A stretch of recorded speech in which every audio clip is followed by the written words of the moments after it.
All right, and that's it for emergency information that you need to know. Questions? Great. Okay. Safety and health. Ratios of adult to children must be followed when conducting a regular preschool class. So for red class, the adult ratio is 1 adult to every 3 children. For yellow and blue classes, it is 1 adult for every 5. So we exceed that generally. We generally exceed that because I like to have 3 parents in the classroom, plus myself, so that's 4 adults. And often we have somebody that stays for a little while, or somebody that comes back, or a grandparent wants to come and spend the day. All perfectly good and acceptable things, but we definitely need to keep that ratio, okay? No one adult will be left alone with a child or children.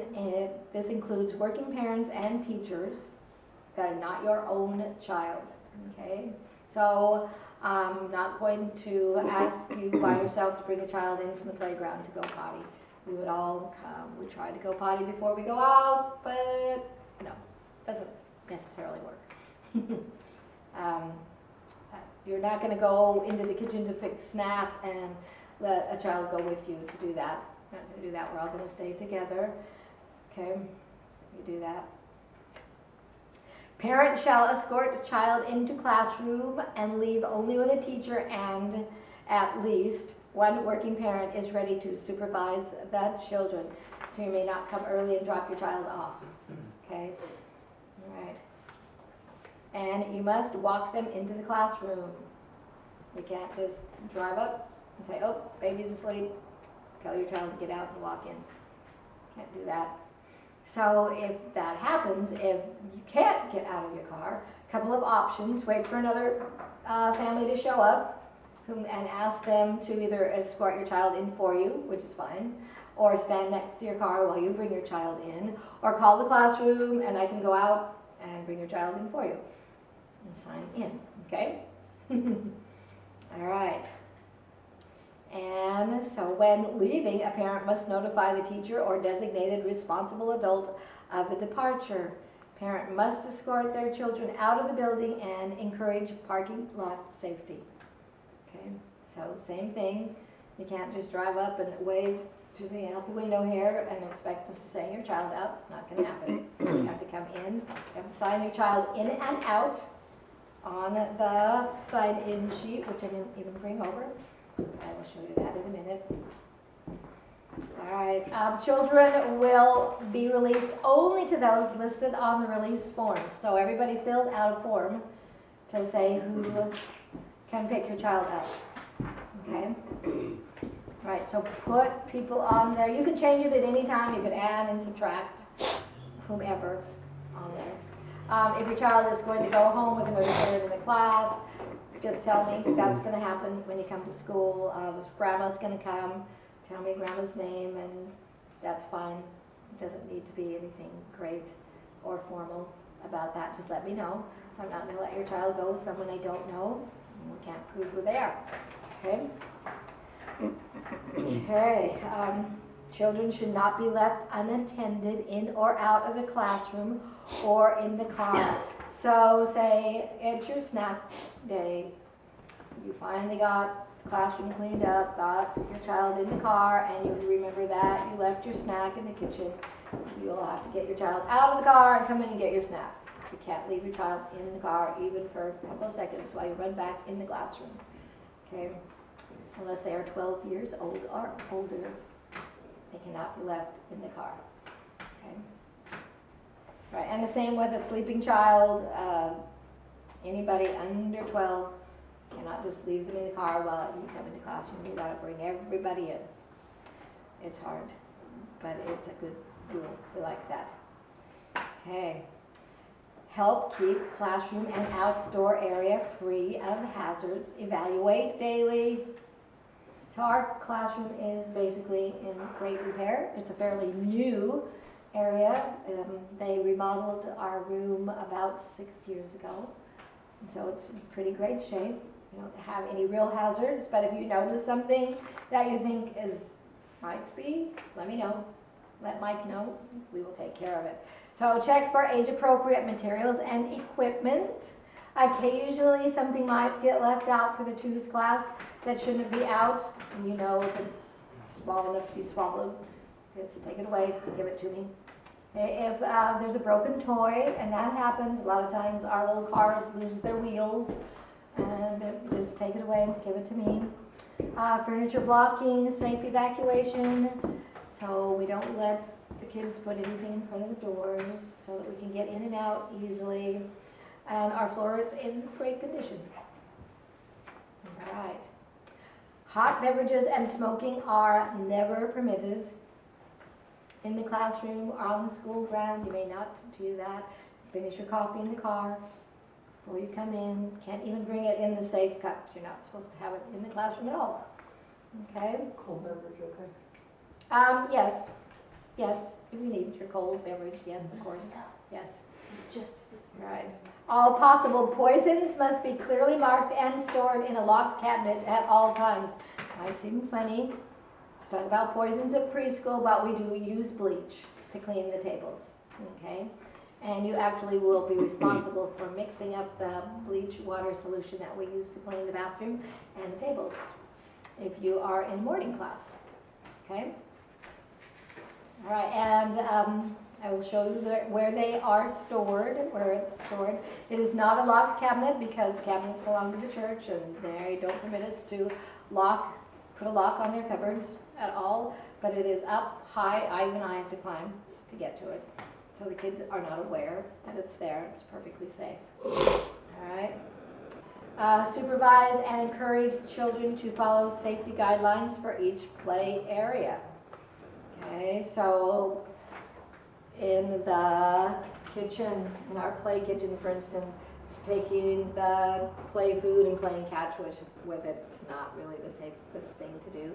They like sometimes to throw the oranges or the apples around and then tell me they're juggling, but no, we're not going to do that at all. Okay, we don't climb on the tables, we don't climb up on the shelves, we keep our feet on the floor, we put our bottoms on the chairs and our legs under the table, that sort of thing, okay? Co-op staff or volunteers may not physically, verbally, or emotionally abuse or punish children. So that means if your normal way of helping your child to get along is to smack them on the bottom when they're acting up, you may not do that at school, okay? There's lots of things you can do, such as walk out of the classroom if your child's getting on your nerves. And everybody's going to act up while they're at school. When mom's here, grandma's here, dad's here, who's in charge? I'm going to do everything I can to see just how many buttons I can push and how far I can get. Okay, so I understand that. And I know that sometimes parents need a moment just to go out in the hall and count to 10 and come back inside. Okay, but you may not yell at your child or anybody else's child for that matter.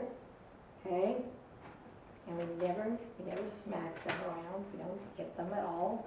We may not do that. Okay, or emotionally abuse them. All right, questions on safety and health? All right, indoor safety guidelines. Children should use walking feet. So we remind them constantly to walk, and instead of saying don't run, it's generally better to say walk please, make sure you're walking, use your walking feet. All right.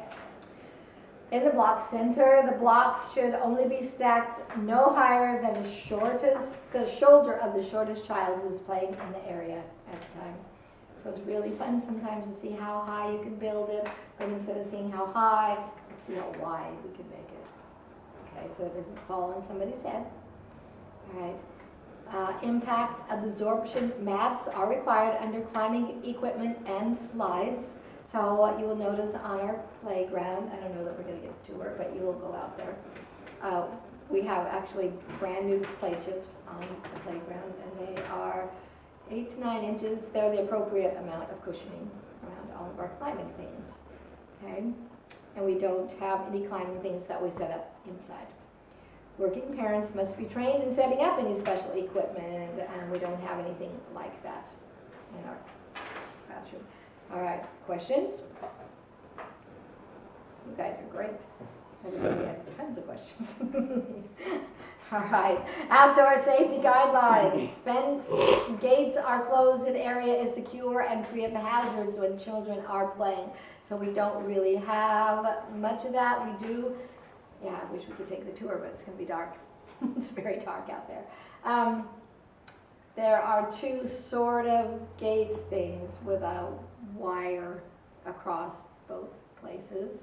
And so I don't allow the children to walk under those. We go through the actual gate opening all the time to go outside to keep us safe.